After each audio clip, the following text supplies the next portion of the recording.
Hi, I'm Denise and I'm talking today about performance assessments. It's a big topic, but I'm going to try and touch on some of the performance assessments that I've frequently used. So if you have a choral performance, you can assess certain things as the performance is going on. You can assess if students are watching you. You can assess if students are using good posture in the performance, and you can assess if students are singing with a nice open mouth. But there's a lot of things that you'll miss. So discussing the performance with your students after the fact is always a good thing. Ask them, did we use good diction? What could we do to help the audience hear our words more clearly? How can we sing softly and stay in tune? Did we all breathe in the same places? Did we sing phrases the same way? Did we start and end our phrases together? Did we match pitch? Did we blend nicely? Or were there individual voices sticking out? This performance assessment is given in Musicplay 3 with song number 1, if you want to look it up on Musicplay online or in your Musicplay teacher's guides. Another thing, were the vowels pure? Were we all saying ooh the same way or ah the same way?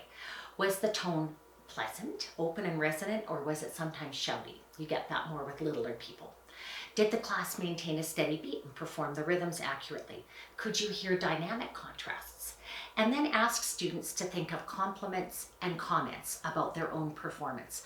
Brian Burnett in my Orff levels used the words, I noticed, I wondered. I noticed that the choir was blending their voices really beautifully. I wondered if perhaps we could have had a little more dynamic contrast in some places in the song. So it's gentle ways of suggesting improvements in the performances. Another assessment that I often use with performances, especially performances in class, is 3 stars and a wish. Let's all give this group 3 stars. Think of 3 things that you liked about the performance. I liked that they all started together. I liked that they kept a really steady beat. I liked that they played their parts really well together. I wish another time maybe they could have tried using a metallophone instead of a xylophone on that part, and it might have sounded different. So again, a gentle way of suggesting things that they could improve. Sometimes I get my students to do a quick self-assessment in class on how they're working. If they've been working in groups, so how are you working, boys and girls? Show me 4 if you did an awesome job. Show me 3 if you think you did pretty well. 2, if you tried your best but maybe made some mistakes. 1, I could have tried harder and I could have done better. And then I get them to put their fingers on their heart. This idea comes from Artie Almeida, and I really love this idea. So 4, 3, 2, 1, show me how you did in this last activity. And they would show me with their fingers. So any part, any performance, part of it can be a student self-assessment. So there's a student self-assessment in Musicplay 6, and again, this is a good rubric that students can fill out themselves. I sang with my best singing voice, always, almost always, sometimes, seldom. I used my eyes and my face to express the words of the song. I used good posture while singing. My eyes were focused on the conductor during the performance. I remembered all the words to the song, and I was a good audience member for other performers. So those are good things to ask the students to assess themselves. Part of the assessment of a choral performance could be done in rehearsal, and I call this the 3-second listen. I line my students up in class list order, so A, B, C, D, E, F, G, H, I, J, K. Then I have them sing the song that we're going to perform, either with the track, sometimes unaccompanied, but they're all singing at the same time. And then I walk up and down the rows listening to each child for about 3 seconds, and I record their grade on my class list. So I listen to this child for 3 seconds. And if they're really good, I give them an X for excellence, or a 4, the next child, and then the next child. It's very quick, and I can hear in that 3 seconds if they're blending, if they're matching the pitch of the other singers, if they're using good diction. I can hear a lot in those 3 seconds, but it's very effective, especially if you find yourself close to report card dates and you don't have enough grades. This is a good one to use. So this next rubric is for assessing an Orff ensemble, and I've used this rubric to assess performance in Orff ensemble. If possible, video the performance and then assess each child, because it's really difficult when it's going on and you've got 5 or 6 kids in the group.